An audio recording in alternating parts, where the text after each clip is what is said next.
Daniel in the lion's den. Faith under pressure. The kingdom was quiet, but jealousy stirred in the shadows. Daniel had risen high in the court.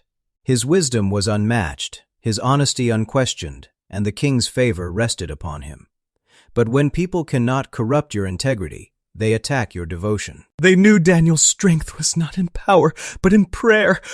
So they tricked the king into signing a law that no one could pray to any god or man except the king himself. Anyone who disobeyed would face the lions. When Daniel heard the decree, he didn't hide. He didn't compromise. He opened his window toward Jerusalem and prayed, just as he always had. His enemies watched and smiled, for now they had him. They dragged Daniel before the king, who suddenly saw the trap. The king loved Daniel but could not change the law. With sorrow in his heart, he ordered Daniel to the lion's den.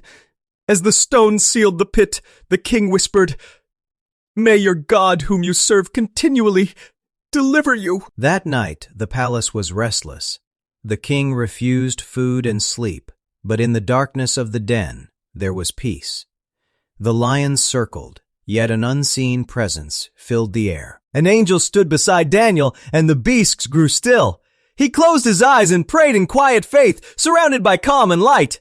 At sunrise, the king hurried to the den and cried out, "Daniel, has your God been able to save you?" A clear voice answered from within, "My God sent his angel and shut the lions' mouths.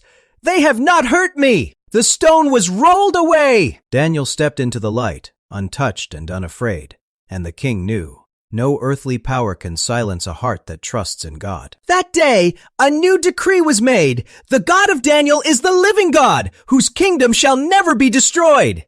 Even now, the story still speaks. When the world tries to cage your faith, when compromise surrounds you, stand firm like Daniel. Integrity is not proven in comfort, but in the den, when eyes watch to see if your faith will endure. And when you choose truth over fear, heaven still sends its angels.